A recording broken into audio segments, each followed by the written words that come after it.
Hey there, it's Tom. Sorry about the noise. It echoes inside of this porch like mad from the road. Well, um, continuing on our story series, we heard about Shotgun. Decent guy. He was a sad loss when he left. So let's move on. The next guy in the group would be, well, I said it'd be 25 shot Ritter, so let's go with him. That's what some people knew him as, 25 shot Ritter. That was my dad. My dad was a particular type of human being. He was more at home in the woods than he was in the house. Even when he was a young man, he used to sit outside in the shed and in the barn and in the back 40, and he didn't like it in the house much.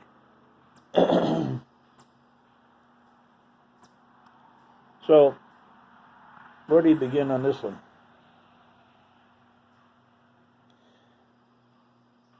Well, Dad was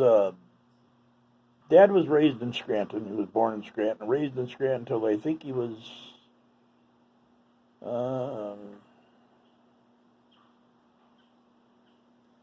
right around 16, 17 years old. And then they bought the family property in Mount Cobb where I used to live. During that time, he went and lived with he went to live with my aunt when they were younger out in, what was the name of that town? Yoga, I think it was called. It's out along the Susquehanna River in northern Pennsylvania. So he went to live with them. He went to live with another aunt in Carbondale. So there was many, many stories of hunting, fishing, camping, living in the woods along the Susquehanna, northern Susquehanna in Pennsylvania, and some, along the Lackawanna River here in Lackawanna County.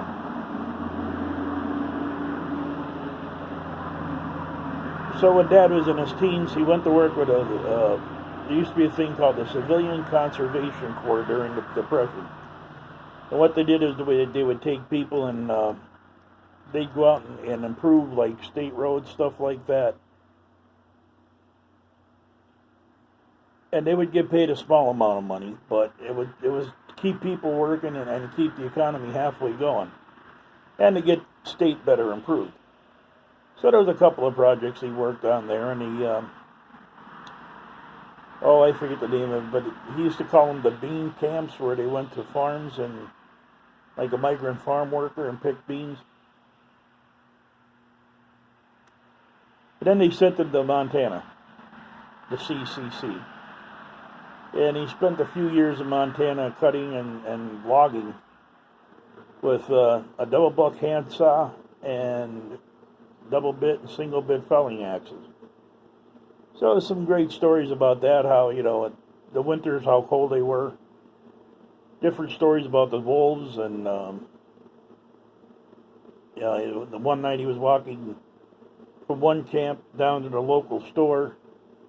And my dad was never one of them ones that, it's dark outside. Oh, no, it didn't matter to him. He never really gave a crap whether it was dark, light, in between. So he was walking from the base to the local store, and he happened to hear something alongside of him in the snow, and here he had a pack of wolves trailing him. So he made it to the store okay. I was telling the store owner about it. The store owner handed him a .35 Remington. Asked him if he had a knife with him, and no, and he handed him a pocket knife. Of course, he told him he had to bring the Remington back. I believe he said it was like a Remington pump, so I would take it at that time it would be like a Remington 141 pump 35. So he, on the way back home, I guess the wolves started trailing him again. He took 2 or 3 shots at them, and I don't know if he ever got one, but it kept the wolves at bay, so to speak. Then he was telling me one time they used to have the weekends off. Being from here in Pennsylvania, I mean, we look at a mountain and go, wow. People from Montana look at it and go, that's a hill. So, when they were out there, him and his friends were looking at this one mountain, and hot summertime, they figured they'd hike up to the snow line and get cooled off. They'd be back by nightfall. Well, it turns out they walked all day, all night, all day, and all night the next night, and nowhere near this mountain. He said that's how clear the air was out there, that you could be 50, 60 miles away from a mountain and it looked like it was right in front of you.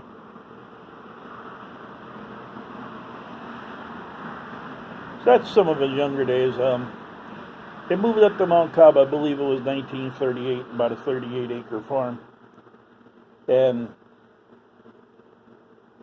the reason why he got his name is my grandfather had an 1897 Winchester pump. And my dad at the time had a Schneider. There was an English gun, a Schneider single barrel breech loader 12 gauge. So my grandfather's friends would come up from down in Jessup and them places, and they'd tell their wives they were going hunting, and they'd come up and get drunk with my grandfather. And so what they would do is they'd bring a box of shells with them, give the shells to my father, and tell him, here, go shoot whatever you can, anything over a certain amount you can keep. So it got to a point where he was doing 25 out of 25 on rabbits and squirrels and birds and whatnot. So one day they challenged him, and they used to bring him up boxes of shells to see how long he could keep the string going, which lasted one full hunting season and half of a second hunting season.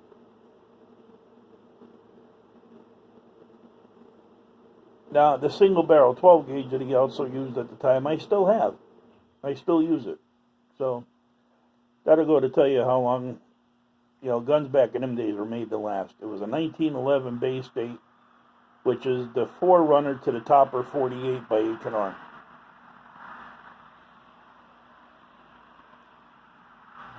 So Dad would tell me stories about the time hunting in the Susquehanna and living up along the Susquehanna.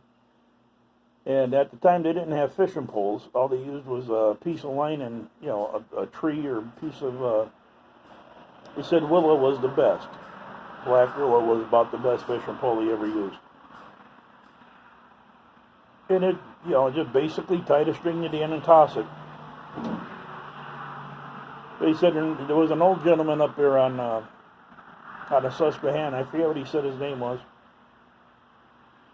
But anyway, the old gentleman taught him how to tie a lot of line to the end of the pole. And basically you took it and you wound it up and you whipped it out into the creek, into the river, and you got out there 30 yards or so, and, then when you caught your fish, you had to reel them in by hand. So that was a technique he used to show me all the time, because he would never let me fish with a fishing pole when I was a kid. There was always hand lines over the side of the boat. And so he used to tell me about stories like that. And when I got older, we got into talking about survival kits. And he used to laugh at me all the time for the gear I carried. His dad remembers going out, the 20s, the 30s, 40s, in these areas with a knife on his side and a gun. Little food in the pouch, and what he called it. I would imagine it was a haversack, but he called it a pouch. Basically, it was a hobo kit. He had a pot to cook in, some food, knife, a gun, and that was it. But then he showed me his survival kit. Now, his survival kit consisted of a pack of matches, 8 or 10 number 4 hooks, about 30 to 50 yards of line wrapped around a pack of matches. And that was it. That was his whole survival kit. Now, they didn't have the fancy survival clothes we have now.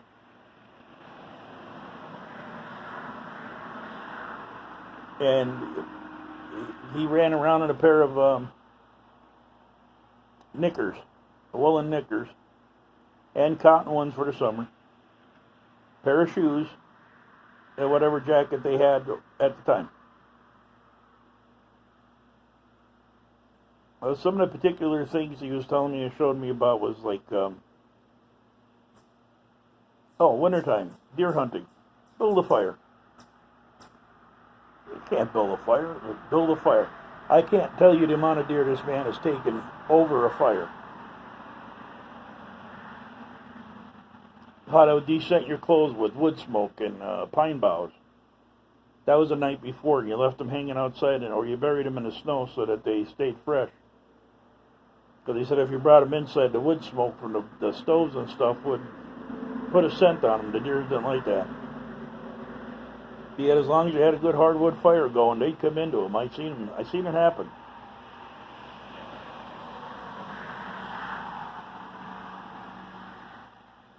So it was stuff like that just, the survival kit. And he took me out a few times and showed me, he set traps and snares, fish snares, which are now something that people are talking about on YouTube.